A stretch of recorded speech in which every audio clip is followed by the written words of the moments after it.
A evolução dos organismos depende de alterações herdadas em seu desenvolvimento. Um dos maiores avanços evolucionários, o ovo amniótico, ocorreu entre os deuterostômios. Esse tipo de ovo provavelmente se originou de ancestrais anfíbios dos répteis há cerca de 255 milhões de anos.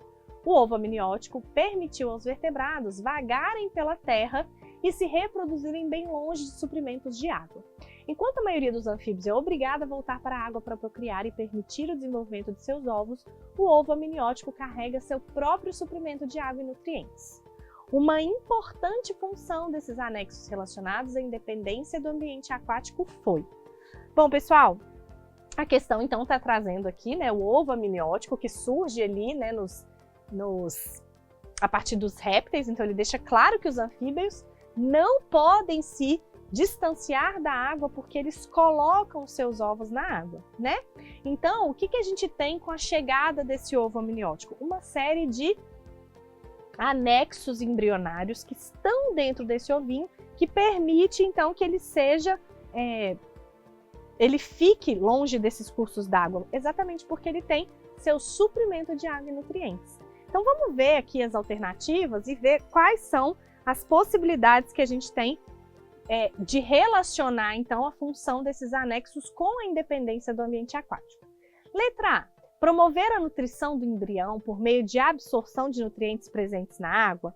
Bom, pessoal, a gente acabou de falar que ele tem uma independência da água, né? Então essa já não é a nossa resposta.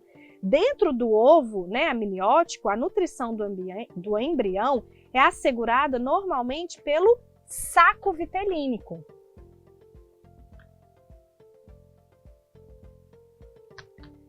Esse saco vitelínico contém, então, essas reservas nutritivas necessárias para o desenvolvimento inicial ali. Então, ele não tem que absorver nada da água, ok?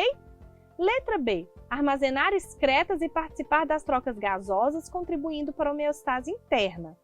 Pessoal, essa muito nos agrada, provavelmente é a nossa resposta. Por quê? A principal vantagem evolutiva do ovo amniótico, né, que o próprio texto fala, é essa independência do ambiente aquático para a reprodução. Por que a gente tem essa independência? Por conta da presença desses anexos com funções especializadas. E entre elas, a gente destaca a função do alantoide, que atua o quê? No armazenamento dessas excretas metabólicas produzidas pelo embrião ao longo do seu desenvolvimento. Então, além disso, o alantoide, em conjunto com o córeo, ele também tem um papel fundamental nas trocas gasosas entre o embrião e o ambiente externo, permitindo então a obtenção de oxigênio e a eliminação do gás carbônico, né, através da casquinha permeável. Então, essa função dupla aí do alantoide, ela contribui significativamente para a manutenção da homeostase interna do ovo, garantindo a sobrevivência do embriãozinho no ambiente terrestre, longe da água, tá? Então, o fato dele conseguir deixar dentro do ovo essas excretas e ainda assim fazer trocas gasosas, faz com que o ovo possa ficar longe da água e nutrientes. Então aqui quem está fazendo isso é o alantoide. Provavelmente, letra B é a nossa resposta.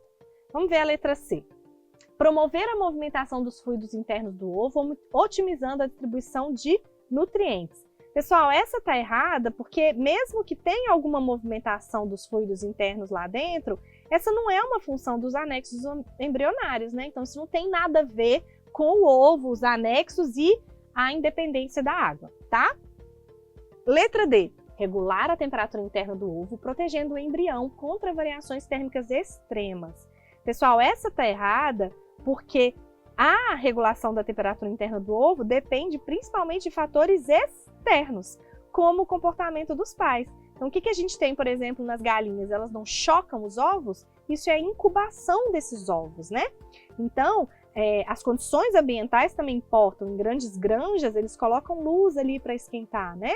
Então, não é uma função primária dos anexos embrionários também, ok? E letra E.